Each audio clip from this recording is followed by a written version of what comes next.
first green flag for the 150, and the weather's going to be a factor. It is slick out there. What's the move downstairs on pit road? Yes, certainly. Thank you, Matt, and welcome back to the broadcast, Blake. Glad that we were able to bring the big guns in here for this big show, and you guys touched on it. A very, very challenging day so far out on this track that all of these teams have been really battling a variety of different handling issues because of the slickness. I will say, the last 10-15 minutes, it's clouded over, it's gotten windy, it's gotten cool, so add one more little variable to that for what is one of the best super late model fields that you're going to see across the country, really ever, as they battle for the 15 grand to win tonight. Element that comes into this race. There is so much that we certainly have to get to, guys. We're going to start talking to some of these drivers and teams now and help set this scene because it's going to be a very, very tricky race. They've got their hands full tonight. Well, some of these newsmakers, you're going to know them from places other than Berlin to cover all the stories. Let's first go down to Nate Dreyer. That's right, guys. Carson Hocevar coming off a great second-place finish Sunday in Nashville in the Cup car, and you're back home here at Berlin, where, of course, you started your career. I guess first we'll talk about the race car in a second. How great is it always to get to come back, run your home track here at Berlin, and have a little bit of fun and try to add to the trophy case while you're doing it? Yeah, it's fun. It's always great to just come home and race for, Lisa Thomas Salon, TK, K-Mac, TK Racing. It's fun to put Ziegler on the hood. They obviously are a big part of our Sunday program, so to be able to do this right in their backyard, they got 180 employees coming out tonight. So, yeah, it's a lot of fun. It's great to just be here in front of family and be able to stay at home and not in a bus or a hotel. So, yeah, and plus, too, you get to race and try and shoot for a trophy in front of the hometown crowd. Try to put our banner up on the left side as we walk in. We had it up on the right last year. Did try and see if we can't sweep. A bit of a truncated week of practice, of course, losing the full practice day. Still probably more practice than you're used to nowadays in the Cup Series, but we've heard of the challenging conditions. A lot of guys working with a lot of different balance problems. Where's your race car at right now? How do you think it feels going into qualifying and then the 150 tonight?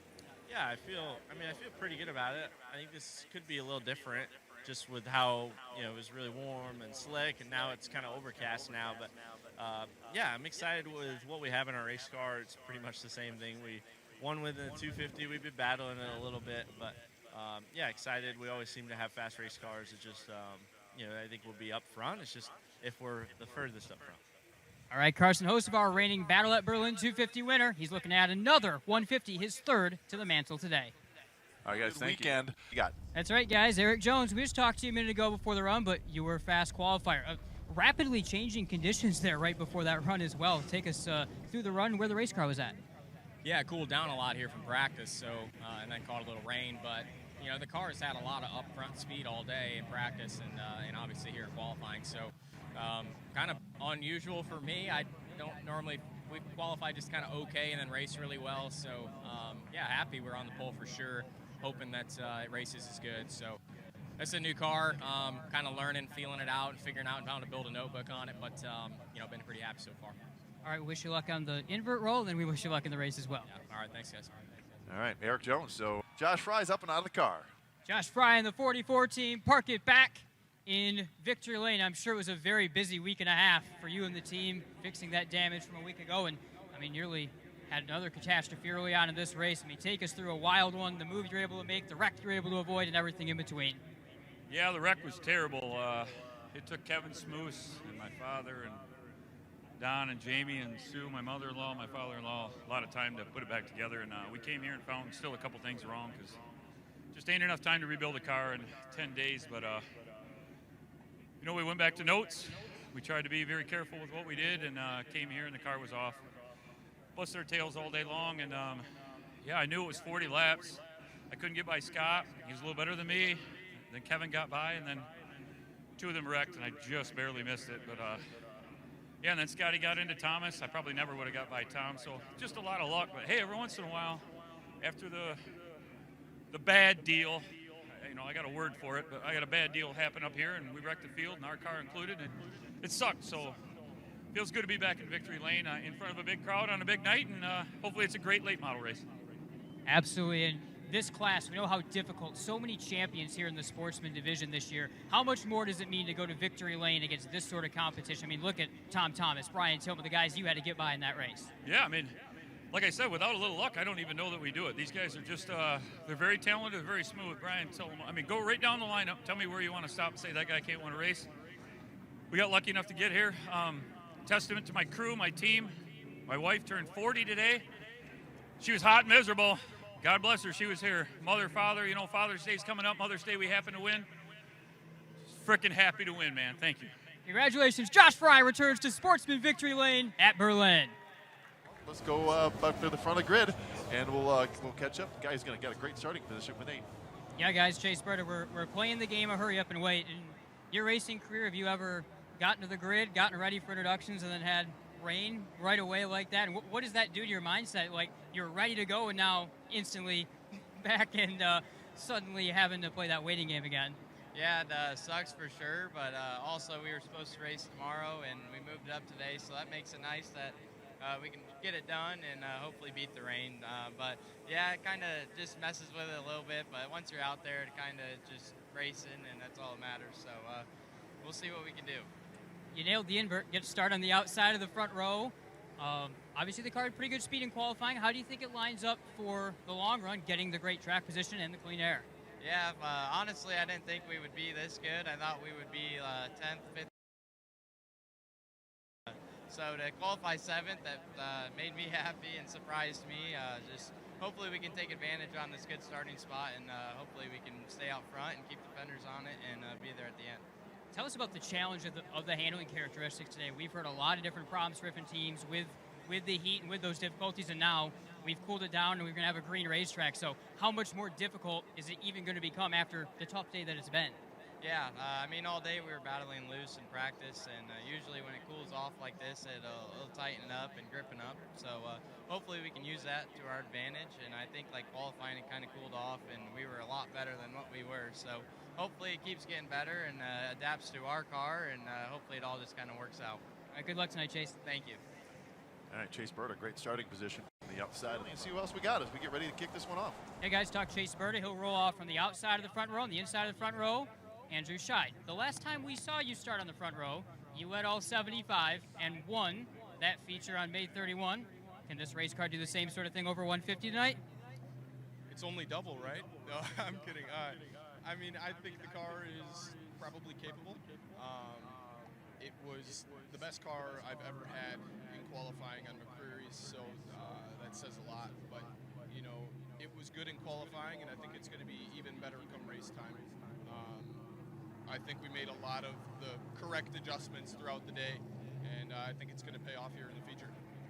Last year we saw a couple different strategies in terms of different times to take those tires. We've thrown a curveball now, track cooling down, we've had the rain to clear things off as well.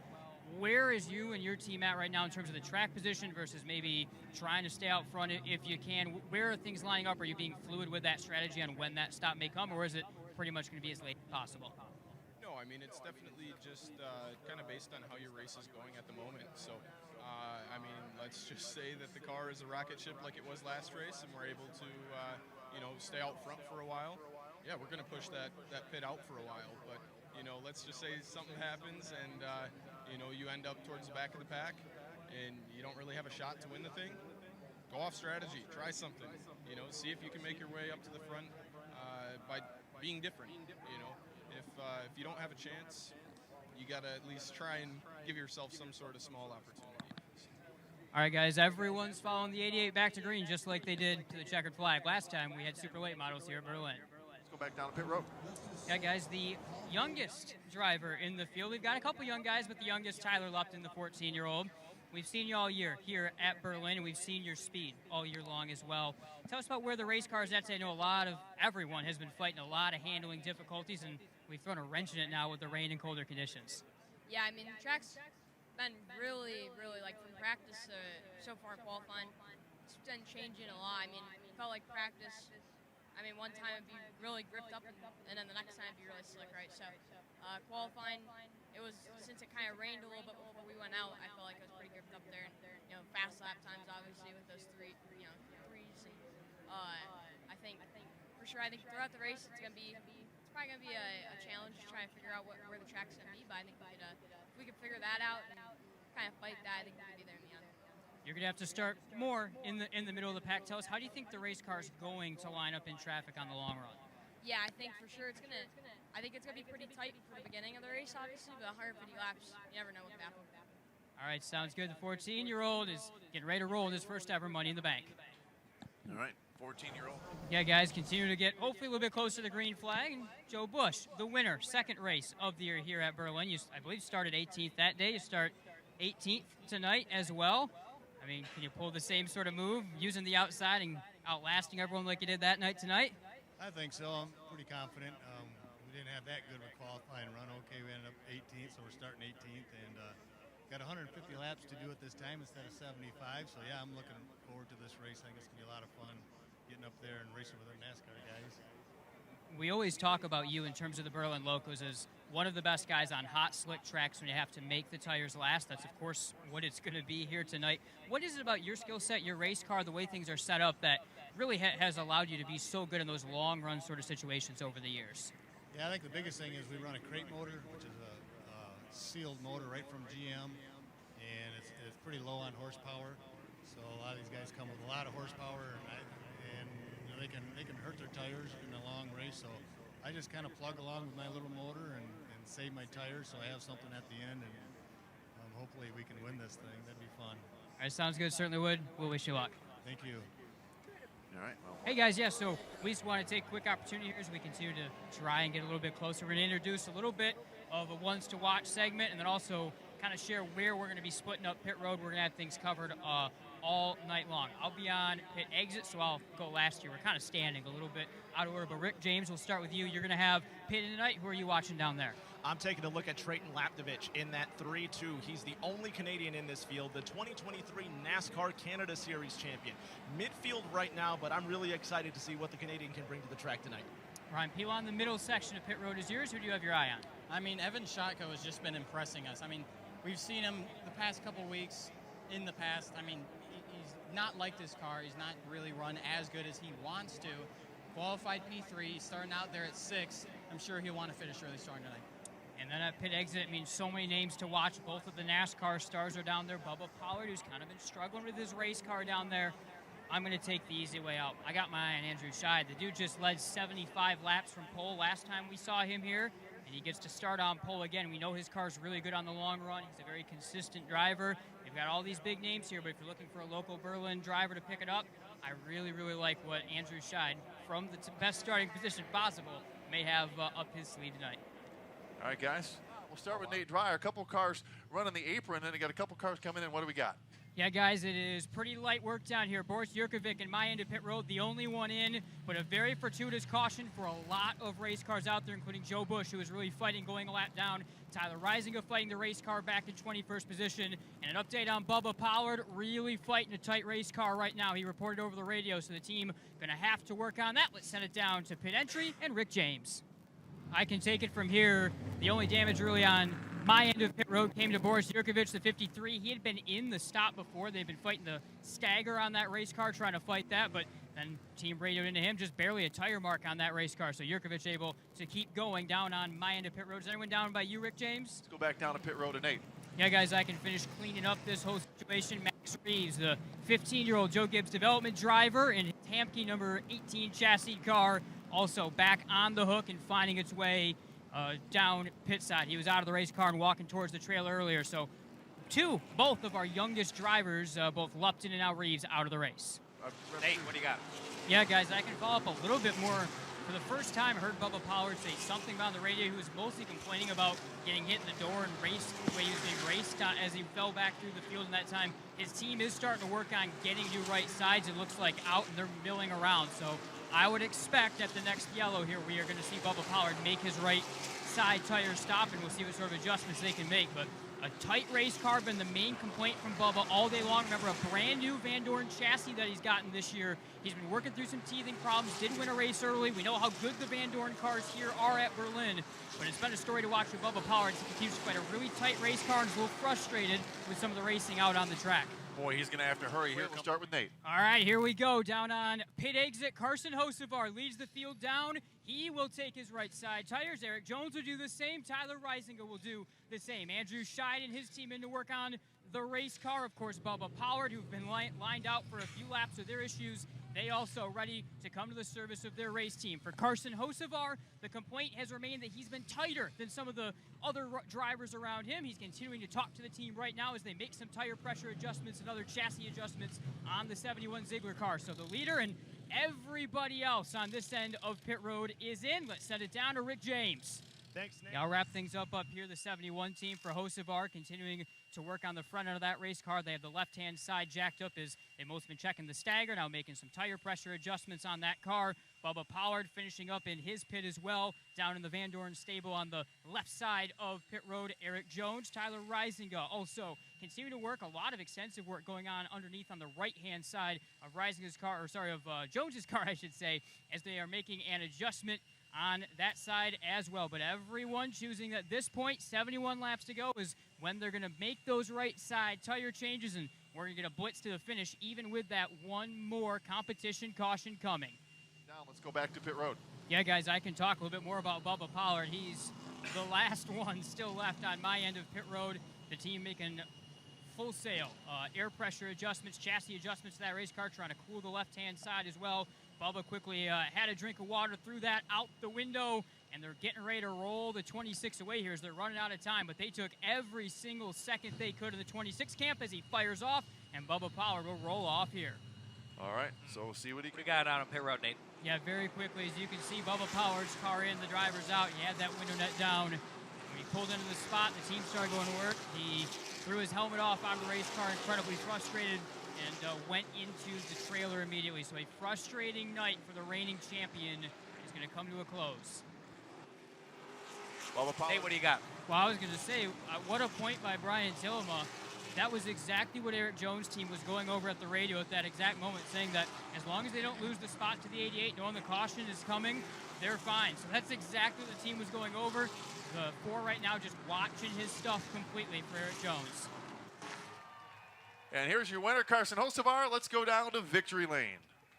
Carson Hocevar goes back-to-back at Berlin, continues his huge week, and also becomes the all-time winningest driver in the Money in the Bank 150. Carson Hocevar, what does that one mean for you to get the victory at your home track again and set one more record here in the Berlin record book as the first three-time winner of this race? It means a lot. It means a lot just coming here. And, you know, I remember being on the other side. That Tyler Leptine kid's probably going to be really good. And I remember being on that side, and Eric, being in the NASCAR ranks and winning these races. So it's super cool to be the first three-time winner. Hopefully everybody enjoyed the show. There's a lot of yellows there. And, it was fun to race with Brian. I remember racing with him, so many times through the local event.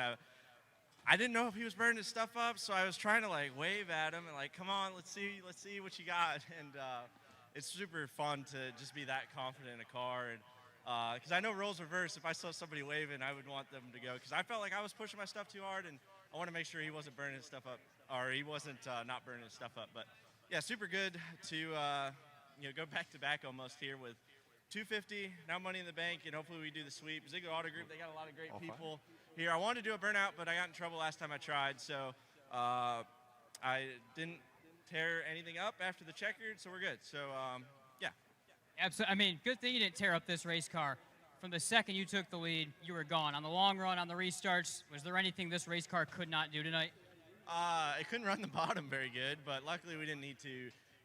Was able to just get through there, and it was a fun race. There's a lot of restarts between Brian and then Andrew there. So, yeah, super fun to come here and just win a race and have a lot of fun and do it at Berlin. My grandpa was here, so hopefully he enjoyed it. Doug with Precision Fleet was here. Lisa Thomas Salon, TK, K-Mac. We won a lot of races together in this car, and it's been a lot of fun. And all these guys work really, really hard. And hopefully Jeff Dickerson and all my Spire guys are watching, and Zach Dunson. I know you're watching. So it's been a fun trip home so far. Congratulations! You got one more leg on the trip home. Think you can take home the Sunday at MIS? Hopefully, we got the truck race to try to start the double, and then hopefully we can do the triple. But real thanks to all the race fans at CU Against the Feds. Thank you so much for coming out during the weather with us. Berlin does such a great job, and so good. Carson Hocevar, let him hear it, race fans. He goes back-to-back at Berlin for the third time, wins the Money in the Bank. Some good competitors right behind him. Yeah, and one of his Van Dorn teammates, Andrew Scheid, you started up front, You won the last time out, second place today. I mean, I know you're happy with it. Tell us how happy you are with that finish, what it means for the team. Yeah, you know what? At a big show like this, you're not going to come out and win these right away. You know, it's going to take time. You're going to have to finish second. You're going to have to finish third. You're going to have to finish 16th. So to have this improvement from last year's Money in the Bank with a 16th place finish, you know, we got it in a good window last week. And Nick and Brad made perfect adjustments all day long, gave us a great car for qualifying, gave us a great car in the race, and we were able to put it P2. And you know what? For now, we'll be happy with this, but we're going to be right there soon. So we're going to keep fighting. We will not stop until we're in victory lane at one of these big shows. What more is it going to take for you to be able to have a car the level of what Carson did today, which seemed, you know, pretty unstoppable from the time it took the lead? Seat time, laps, hard work, dedication, the obvious stuff.